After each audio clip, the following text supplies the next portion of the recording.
Hi friend, নমস্কার বন্ধুরা। পুরনো লঙ্কা গাছে লঙ্কা হচ্ছে না। এই যে যত পুরনো লঙ্কা গাছ, আমরা কিন্তু পুরনো লঙ্কা গাছ আর ফেলবো না। কারণটা কি?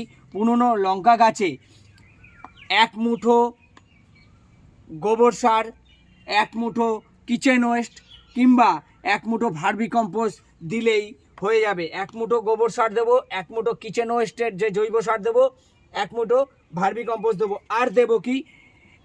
এই যে চা চামচের 1 চামচ পরিমাণ পটাশ। আর দেব কি? 2 থেকে 3 চামচ ডিমের খোসা।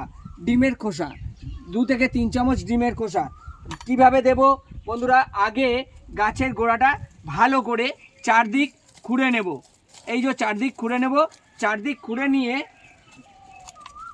খুঁড়ে নিয়ে এই পটাশ 1 চামচ পরিমাণ আমি চারদিকে দিয়ে দেব। আর দেব কি? এক মুঠো কিচেন ওয়েস্ট। এই যে কিচেন ওয়েস্ট দিয়ে দিলাম। 1 মুঠো দেব কি? ভার্মি কম্পোস্ট কিংবা গোবর সার। এই যে দিয়ে দিলাম বন্ধুরা। দিয়ে এবার শুধু মাটিটাকে একটু নেড়ে চেড়ে চপচপ করে খালি বন্ধুরা জল দিয়ে দিলে হয়ে যাবে। এই যে শুধু চপচপ করে জল দিয়ে দিতে হবে।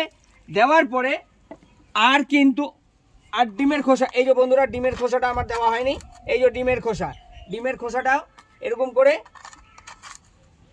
3 থেকে 4 চামচ দিয়ে দেব। এটা পরে আমি মিশিয়ে যাবে, অসুবিধা নেই। এই যে জল চপচপ করে দিয়ে দেবো। গোড়া পুরো শুকাতে দিতে হবে।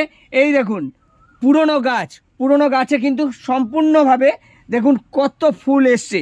আর একটা জিনিস বন্ধুরা করতে হবে, সেটা হচ্ছে কি? যে শুকনো ডাল, এই যে শুকনো ডালগুলো কিন্তু কেটে ফেলে দিতে হবে।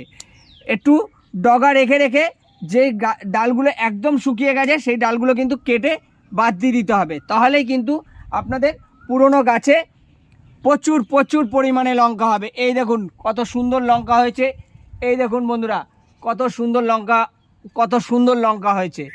পুরনো গাছে কিন্তু লঙ্কা হবে, তবে এই পরিচর্যাটা আপনাদেরকে করতে হবে। ভিডিওটি বন্ধুরা ভালো লাগলে প্লিজ লাইক শেয়ার কমেন্টস করে দেবেন, আর চ্যানেলটিকে সাপোর্ট করে আমার পাশে থাকবেন। নমস্কার বন্ধুরা।